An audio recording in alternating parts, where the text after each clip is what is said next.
ඒක බුද්ධ වචනේම තියෙනවා.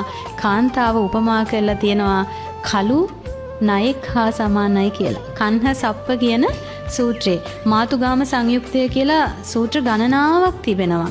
ඒ හැම සූත්‍රයකම බුදුරජාණන් වහන්සේ දේශනා කරලා තියෙන්නේ කාන්තාව තුල පිරිමියෙක් තුල නැති යම් දුර්වල කෙලෙස් තිබෙනවා. විශේෂයෙන්ම කිපෙන සුළු බව, ඊර්ෂ්‍යාව, වෛර බැඳීම, ක්‍රෝධ කිරීම, එකට එක කිරීම, පලි ගැනීම, අනුන්ගේ දේවල් හොයන එක, අනුන්ට නින්දා අපහාස කරන දේවල්.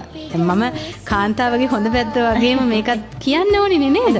එතකොට බුදුරජාණන් වහන්සේ ඕවා පෙන්වලා දීලා තියෙනවා. දැන් අපි හිතන්නකෝ පිරිමි කෙනෙක් වැඩිපුර අනුන්ගේ දේවල් හොයනකොට කියනවනේ අනේ මේ ගෑණියෙක් වගේ කියලා කියනවනේ නේද?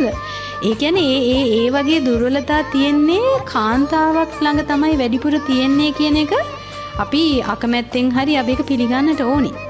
අන්න ඒ දුර්ගුණ අනේ තියෙන ආවේනික දුර්වලතා අපි පුළුවන් තරම් ධර්මයෙන් යටපත් කරගන්න ඕනි සමන්ති. ඒ ආවේනික දුර්වලතා යටපත් කරගෙන ඇත්තටම අපි කාන්තාවක් වුණාට අපි හිතෙන් පිරිමියෙක් වගේ ශක්තිමත් වෙන්න ඕනි. පිරිමියෙකුට තියෙන මානසික ශක්තිය, මානසික පෞරුෂය කිසි දෙයකට බය වෙලා අඬලා දොඬලා පිටිපස්සට යන ගතිය නැති කරගෙන අපි ගතින් කාන්තාවක් වුණාට අපි අපේ හිත පිරිමියෙක් වගේ අපේ හිත ශක්තිමත් කරගන්න ඕනි.